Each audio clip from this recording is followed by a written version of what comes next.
Allahumma arhamna bil Quran.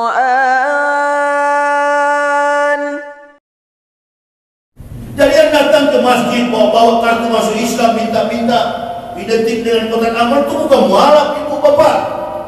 Itu namanya kualat. Saya nggak suka. Ini akibatnya apa? Nila setitik merusak susu berangan. Jadi kalau orang bilang ini mualaf kok, mana dia tahu? Justru yang paling paham Islam itu benar ada dua golongan. Wa idzqala Isa ibnu Maryam ya bani Israil ini Rasulullah ilaikum musaddiqan baina yadaya minat Taurat wa mubasyshiran bi rasulil ya'ti bi ismuhu Ahmad. Jadi yang mempersiapkan jalan untuk datangnya Ahmad Rasulullah Muhammad sallallahu alaihi wasallam adalah nabi yang paling paham. Sebelum datangnya Rasulullah, Al-Quran sudah diturunkan oleh Allah. Buktinya ayat yang tadi itu As-Saff 61 ayat yang ke-6 yang mengatakan akan datangnya mempersiapkan jalan untuk Rasulullah SAW. Ahmad dan Abdullah ini adalah Nabi Isa.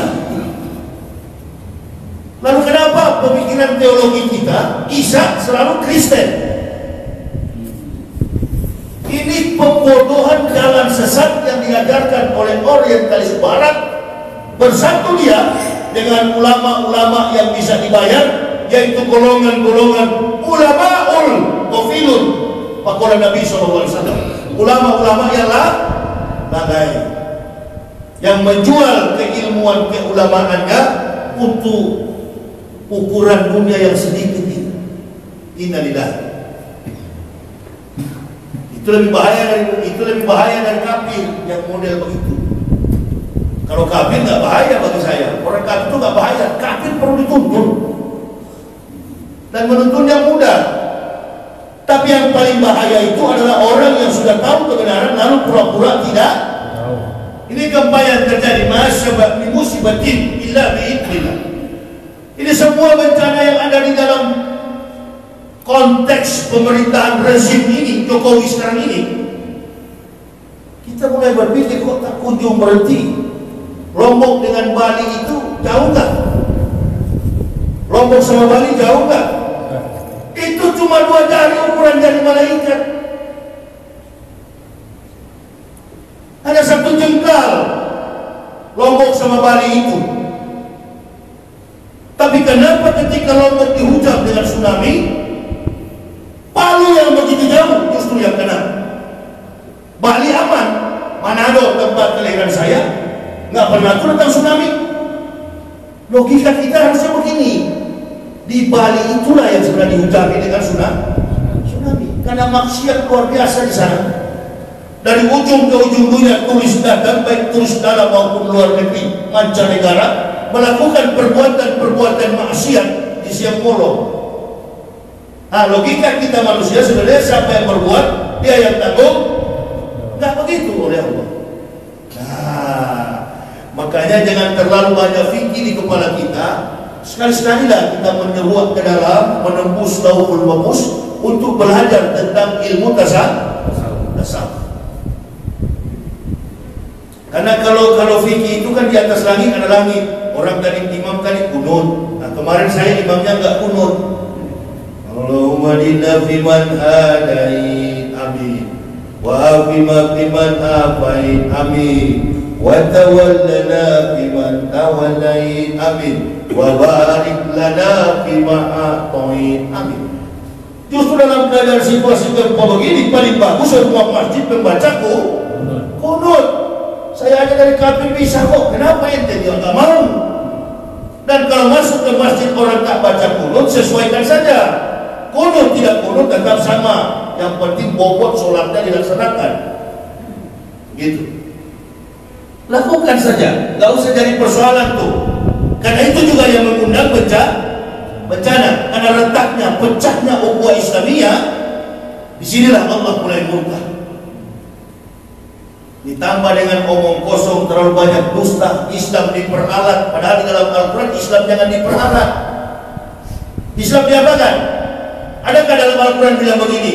Ya ayyuhallazina amanu, wahai orang-orang beriman, peralatlah Islam. Mau dijelaskan. Satu, awalnya yang pertama untuk kepentingan politik. Enggak ada begitu dalam Al-Quran. Yang ada ya ayyuhallazina amanu in tansurullah yansurkum wa yusabbit aqdamakum. Wahai orang beriman, barang siapa menolong agama Allah, maka Allah menolongmu dan meneguhkan kedudukan.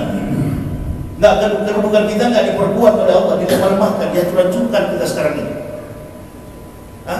Saya terus berpikir, Allahu Akbar, kok saya dari kafir masuk Islam begini setia. Kaget saya lihat di fenomena politik alam dan dunia ini.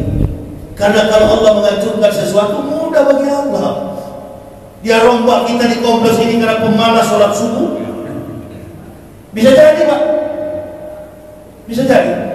Nggak usah jauh-jauh deh. Saya dari kafir dulu, saya pendeta, sering sakit-sakitan. Bahkan ada satu penyakit saraf di belakang saya sini, sering sakit itu dan obatnya mahal. Setelah saya mengucapkan 2 kalimat syahadat, alhamdulillah, sampai sekarang saya sehat. Dan perjalanan dakwah saya keliling Indonesia. Ini mulai bulan November nih, sudah keluar, sudah ke Medan, Jambi, Palembang, Lampung, tanggal 27, 20 sampai 29 di Lampung. Berangkat menuju ke Sumatera, Jambi, Riau, Medan, sampai ke Pulau Pidi, Nanggro, Aceh dan Salah. Naik pesawat? Enggak, pakai mobil saya dengan istri. Mendarat enak, mampir kemana-mana berjamaah. Subhanallah, capek ribuan kilometer bak mobil, begitu mampir di masjid sholat, dicaskan. Oh, saya bilang ini rupa-rupanya yang membuat Islam itu kuat. Kok kenapa ada orang Islam sudah pejabat, sakit-sakitan, berobat sampai ke Singapura, pulang tinggal lama.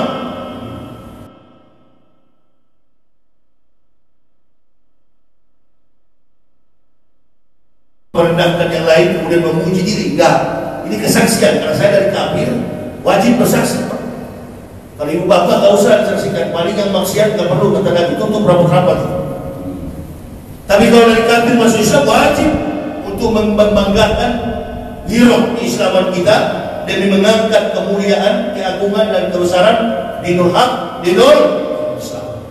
Gak apa-apa. Jadi kalau jalan ke sana kemana, harusnya kita jangan sakit orang Islam. Saya 2006, 11 Oktober tahun 2006 bersyahadat masuk Islam. Selama kurang lebih 12 tahun saya makan tidak teratur, tidur tidak teratur. Dari kemarin saya baru pulang dari Cimahi Tabligh Akbar dan sampai tadi malam jam 11 saya sudah bangun. Tidur mulai dari sholat Isya sehingga 10 sudah bangun saya. Sampai sekarang belum istirahat.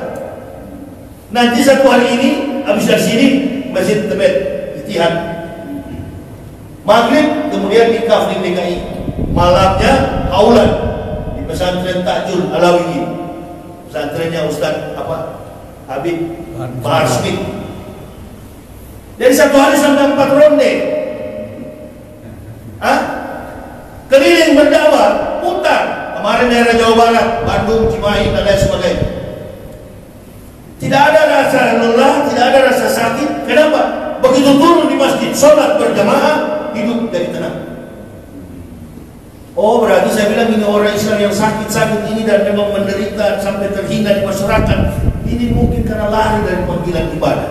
Amin ya Rabbal. Ibadah apa Ustaz? Ibadah yang paling utama itu kan sholat. Afdalul a'malu as-sholatu khamsu. Amal yang paling utama adalah sholat 5 waktu. Berapa menit saja, berapa langkah dari rumah untuk kita bergabung sama-sama berjamaah. Mungkin merasa diri karena kaya, gajinya besar, oh nggak perlu dengan Islam. Nah, nanti kalau sudah mau mati, sudah di rumah sakit, baru ingat. Kan saya sering berdoa orang sakit di rumah sakit, ada jamaah yang minta, Ustaz coba tolong datang. Ini suami saya sudah ngos-ngosan, sudah memang sudah di titik nadi kematian. Datang ke sana baru dia ungkit-ungkit. Oh, coba kalau saya masih sehat ketemu Ustaz. Munafik. Jadi nanti dekat dengan Allah kalau sudah mau selesai umur ini. Nah, jadi saya jalan ke sana kemarin 12 tahun, alhamdulillah. Mengantuk iya, normal. Tapi kalau bilang sakit di badan, nggak ada penyakitnya. Selama 12 tahun, bawa mobil sendiri, nggak pakai sopir, cuma 3 kali. Dakwah saya juga memang keras. Dan yang benci sama saya cuma 2 golongan, 3 golongan, iblis, munafik, kafir. Jadi kalau ada yang benci sama saya cuma golongan itu, iblis, munafik, kafir. Apakah Allah tidak suruh? Suruh. Allah perintahkan kepada surah At-Taubah. Kepada siapa yang Allah perintahkan? Kepada Nabi SAW. Quran surah At-Taubah ayat 73. Ya ayuhan nabiyyu jahidil kufara wal munafiqin waqlus alaihim. Wahai Nabi, wahai Muhammad, kata Allah,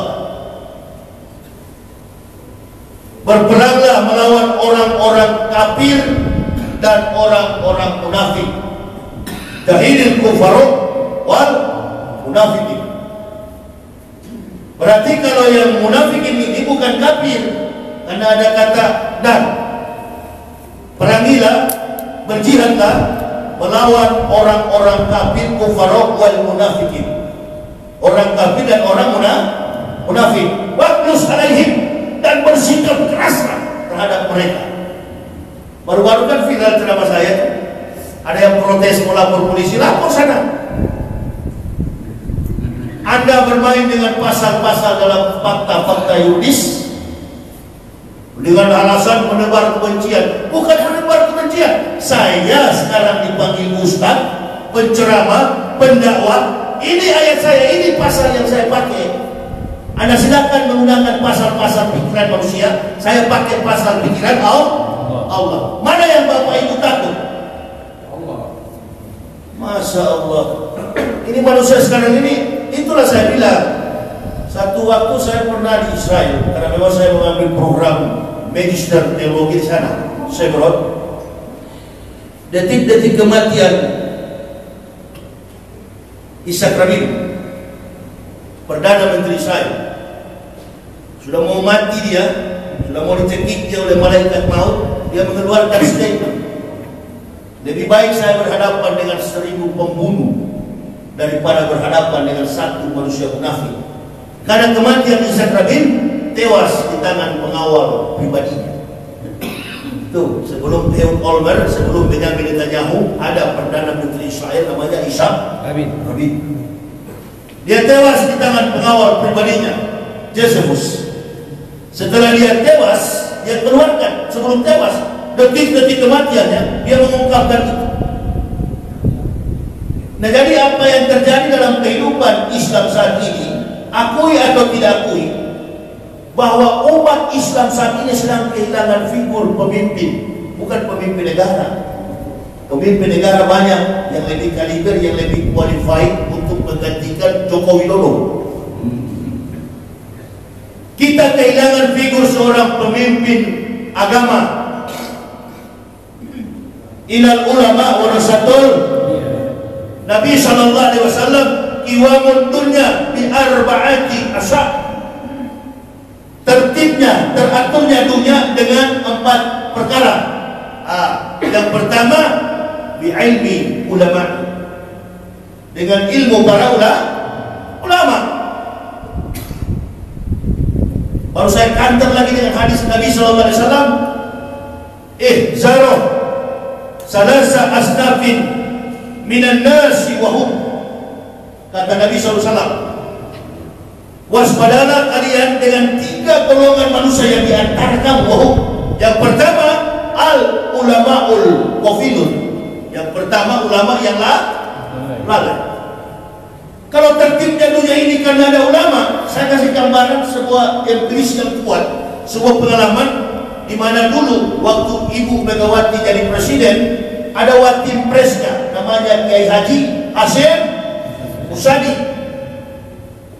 Nggak pernah era kepemimpinan Megawati kemudian dia menjadi ketua partai, nggak berani dia mengutak-atik, bahkan tidak berharap suara dari umat Islam. Setelah perginya, kembalinya Kiai meninggal dunia, barulah otaknya mulai kacau. Nah, ini berarti kalau peran ulama dalam konstruksi negara kesatuan Republik Indonesia, dia tidak perlu terjun langsung ke dalam politik praktis, sebaiknya dia menjadi penasehat. Karena Nabi mengajarkan kita semua, apa yang Nabi ajarkan? Tunduk, takut, hormat kepada sesama, kepada manusia, bukan karena jabatan, kedudukan, pangkat dan hartanya. Kita hormati manusia karena akidah, akhlaknya. Jangan sampai ulama itu bungkuk-bungkuk tulang punggungnya hanya menghormati penguasa. Nah, ini kan lalai. Silakan Anda pakai pasal-pasal negara, saya pakai pasal Allah. Ayo. Anda Muslim taat kepada siapa? Wa atiullah wa atiu rasuli. Taat kepada Allah dan taat kepada Rasul. Qiwamud dunya bi arba'ati asal.